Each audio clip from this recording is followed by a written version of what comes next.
Hello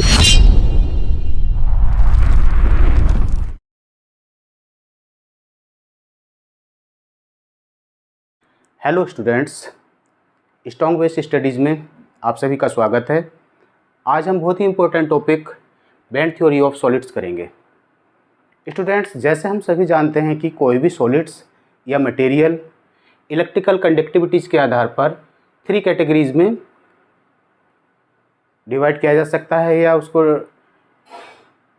बांट सकते हैं: conductors, insulators and semiconductors. Conductors वो मटेरियल्स होते हैं जिनमें फ्री इलेक्ट्रॉन्स होते हैं और इलेक्ट्रिसिटी उसमें से क्या हो सकती है, पास हो सकती है।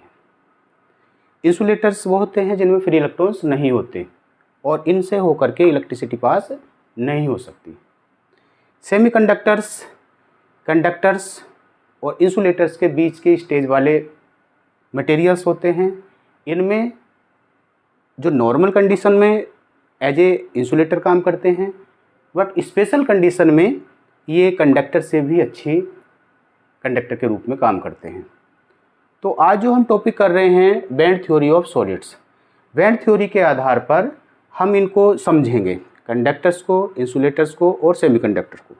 जैसे कि डायग्राम में देख रहे हैं हम, पहला जो कंडक्टर्स के लिए डायग्राम बना हुआ है, इसके लिए 2 तरह के बैंड बने हुए हैं। पहला है बैलेंस बैंड, दूसरा है कंडक्शन बैंड। और इन दोनों के बीच में एक गैप है, इसको बोलते हैं बैंड गैप या फॉरबिडन गैप। तो इस गैप के आधार पर, इसी एनर्जी गैप के आधार पर ही इनको अलग अलग कैटेगरी में हम रखेंगे। तो पहले वाले केस में, कंडक्टर्स के केस में, हम देख रहे हैं कि दोनों जो बैंड हैं, बैलेंस बैंड और कंडक्शन बैंड, एक दूसरे से बिल्कुल मिले हुए हैं, एक दूसरे को ओवरलैप कर रहे हैं और इनके बीच में एनर्जी गैप नहीं है। एनर्जी गैप कितना है? 0। इंसुलेटर्स के केस में जो बैलेंस बैंड है और कंडक्शन बैंड है, इनके बीच में जो एनर्जी गैप है वो 3 से 6 इलेक्ट्रॉन वोल्ट है, जो कि बहुत ज़्यादा होता है। सेमीकंडक्टर्स के केस में balance band and conduction band के बीच का जो एनर्जी गैप है वो 0.1 to 1 इलेक्ट्रॉन वोल्ट है, जो कंडक्टर्स से ज़्यादा है, इंसुलेटर से कम है। तो इस तरह से हमने देख लिया कि ये बैंड के बीच में एनर्जी गैप कितना है, और ये कंडक्टर्स, इंसुलेटर्स एंड सेमीकंडक्टर्स। इसमें बैंड कैसे बनते हैं ये समझेंगे हम जानते हैं कि जैसे कोई भी एटम है, एटम में इलेक्ट्रॉन्स होते हैं और वो क्या है, अलग अलग ऑर्बिट्स में रहते हैं। जो उसकी आउटर मोस्ट ऑर्बिट होती है, उसके जो इलेक्ट्रॉन्स होते हैं वो वैलेंसी इलेक्ट्रॉन्स कहलाते हैं, और वो उस तत्व की क्या हो जाती है, उस एलिमेंट की वैलेंसी होती है। वो जो वैलेंसी इलेक्ट्रॉन हैं, जो वैलेंस इलेक्ट्रॉन हैं, वो एक दूसरे को क्या करते हैं, एक फोर्स लगाते हैं, इंटरेक्ट करते हैं और एक लेवल में आ जाते हैं। और इस लेवल में आने के बाद अगर हम उसकी एक पट्टी बना दें, तो उस पट्टी में उन इलेक्ट्रॉन्स का एक लेवल बन जाएगा एनर्जी का, और उसी एनर्जी को वैलेंसी वाले इलेक्ट्रॉन्स के जो पट्टी बनी है, बैंड को बोलते हैं बैलेंस बैंड। अगर हम इसको एक्सटर्नल एनर्जी दे दें या एक्सटर्नल इलेक्ट्रिक फील्ड में इसको रख दें, तो क्या होगा, इन इलेक्ट्रॉन्स की एनर्जी थोड़ी सी बढ़ जाएगी, और जैसी थोड़ी सी एनर्जी बढ़ेगी तो ये तैयार हो जाएंगे किसके लिए, कंडक्टिविटी के लिए, कंडक्शन के लिए। और जब ये थोड़ी सी एनर्जी इनके ऊपर शिफ्ट हो जाएगी तो इनका एनर्जी लेवल थोड़ा बढ़ जाएगा और ये तैयार किसके लिए हो जाएंगे, इलेक्ट्रिसिटी पास कराने के लिए। और उस कंडीशन में भी एक लेवल बनेगा, इनका एक बैंड बन जाएगी, और उस बैंड को बोल देंगे कंडक्शन बैंड। तो जो कंडक्टर्स हैं, जैसे कि कॉपर है, सिल्वर है, एल्युमिनियम है, तो ये क्या होते हैं, इन्हें जैसे ही हम कहीं किसी सर्किट में कनेक्ट करते हैं तो इसमें एक्स्ट्रा एनर्जी की ज़रूरत नहीं होती। इनके बीच में जो गैप है दोनों बैंड के बीच में वो 0 होता है, यानी कि हम उधर से कनेक्ट करेंगे और वहाँ से कंडक्शन शुरू हो जाएगा। इन केस ऑफ इंसुलेटर जैसे डायमंड हो गया, जिंक सल्फाइड हो गया, NaCl लैटिस हो गई, तो इसमें क्या होता है कि इतनी एनर्जी हम उसको देते रहें, कितनी ही एनर्जी दे ले, क्योंकि इतनी ज़्यादा मात्रा में एनर्जी हम देंगे तो वो जो मटेरियल है वो जल जाएगा, लेकिन वहाँ से इलेक्ट्रॉन क्या होंगे, एनर्जी शिफ्ट नहीं करेंगे।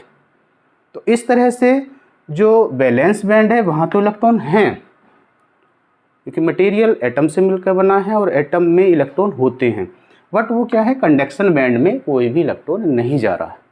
और जब कंडक्शन बैंड में इलेक्ट्रॉन नहीं जा रहा तो यहाँ जो एनर्जी लेवल्स बनेंगे वो सारे के सारे एनर्जी लेवल्स क्या होंगे, एम्प्टी होंगे, खाली होंगे, और यहाँ कंडक्शन पॉसिबल नहीं है। तो इंसुलेटर्स में एनर्जी गैप ज़्यादा होने के कारण क्या होता है, कंडक्शन पॉसिबल नहीं है। इंसुलेटर्स में क्या है, सेमीकंडक्टर्स में क्या है, सेमीकंडक्टर्स जैसे सिलिकॉन है, जर्मेनियम है, तो इनमें क्या होता है, जो वैलेंस बैंड है और कंडक्शन बैंड है, एनर्जी गैप कम है। तो यहाँ से इतनी एनर्जी है, अगर हम इस बैंड को दे दें, वैलेंस बैंड को दे दें, तो क्या होगा कि ये इलेक्ट्रॉन शिफ्ट कर जाएंगे किसमें, एक हायर एनर्जी लेवल में, और वो जो लेवल बनेगा और उस लेवल का जो एक बैंड अगर बना दें, एक पट्टी बना दें, तो वो बैंड कहलाएगा कंडक्शन बैंड, और ये अब कंडक्शन के लिए रेडी हो जाएंगे। तो इस तरह से बैंड थ्योरी के आधार पर हम तीनों यानी कि कंडक्टर्स, इंसुलेटर्स एंड सेमीकंडक्टर्स को क्या कर सकते हैं, समझ सकते हैं। जैसे कि क्लासिकल थ्योरी कहती है कि इलेक्ट्रॉन की जो एनर्जी है वो एनी वैल्यू है, उसमें किसी भी मटेरियल में, किसी भी सॉलिड में इलेक्ट्रॉन की एनर्जी कुछ भी हो सकती है, इलेक्ट्रॉन की एनर्जी कुछ भी हो सकती है। बट जो क्वांटम थ्योरी है, इसकी क्वांटम थ्योरी ये कहती है कि इलेक्ट्रॉन की एनर्जी कुछ भी नहीं, एनी वैल्यू नहीं हो सकती, वो डिस्क्रीट वैल्यूज होंगी, सर्टेन डिस्क्रीट वैल्यूज, यानी कुछ ही वैल्यूज होंगी जिस पर क्या करेगा, वो काम करेगा, और वो ही वैल्यूज वो क्या बना देती, एनर्जी लेवल्स बना देती हैं। और उन एनर्जी लेवल्स का अगर हम एक पट्टी, एक बैंड बना लें, तो इस तरह से अलग अलग ऊर्जाओं का, अलग अलग एनर्जीज़ का जो बैंड बनता है, उन्हीं को कह देते हैं हम valence band and conduction band. अब इस पर जो क्वेश्चन बन सकता है, क्या क्वेश्चन बन सकता है, हम कह रहे हैं कि जो बैलेंस इलेक्ट्रॉन हैं वो क्या करते हैं, वैलेंस बैंड से कंडक्शन बैंड में शिफ्ट कर रहे हैं। तो एक क्वेश्चन ये दिमाग में बन जाएगा कि क्या वो इलेक्ट्रॉन किसके लिए हैं, इलेक्ट्रिकल कंडक्शन के लिए जिम्मेदार हैं, या इलेक्ट्रिकल कंडक्शन उनमें ज़्यादा होगा जहाँ पे नंबर ऑफ वैलेंस इलेक्ट्रॉन ज़्यादा होंगे, या वैलेंसी जिन एलिमेंट्स की ज़्यादा होगी, एटम्स की ज़्यादा होगी, उसमें कंडक्शन ज़्यादा होगा। ये क्वेश्चन बन गया। अब एल्यूमिनियम देख लेंगे, इसकी वैलेंसी कितनी है, 3। कॉपर है, कॉपर की वैलेंसी है 1। तो इसका मतलब क्या है, एल्यूमिनियम अगर हम उसके साथ थ्योरी के साथ अगर सोचें कि एल्यूमिनियम मोर कंडक्टिव होगा किससे, कॉपर से, जबकि इसका जस्ट उल्टा है, copper is just double conductive then aluminium, जबकि यहाँ 3 इलेक्ट्रॉन्स हैं, यहाँ 1 इलेक्ट्रॉन है। तो ये कभी भी गलती नहीं करनी है। ये क्वेश्चन बनता है कि इस बैलेंस यानी कि बैंड थ्योरी के बेस पर एल्यूमिनियम में नंबर ऑफ वैलेंस इलेक्ट्रॉन 3 हैं, जबकि कॉपर में वैलेंस इलेक्ट्रॉन 1 है, तो एल्यूमिनियम क्या होगा, मोर कंडक्टिव होना चाहिए, जबकि ऐसा नहीं है।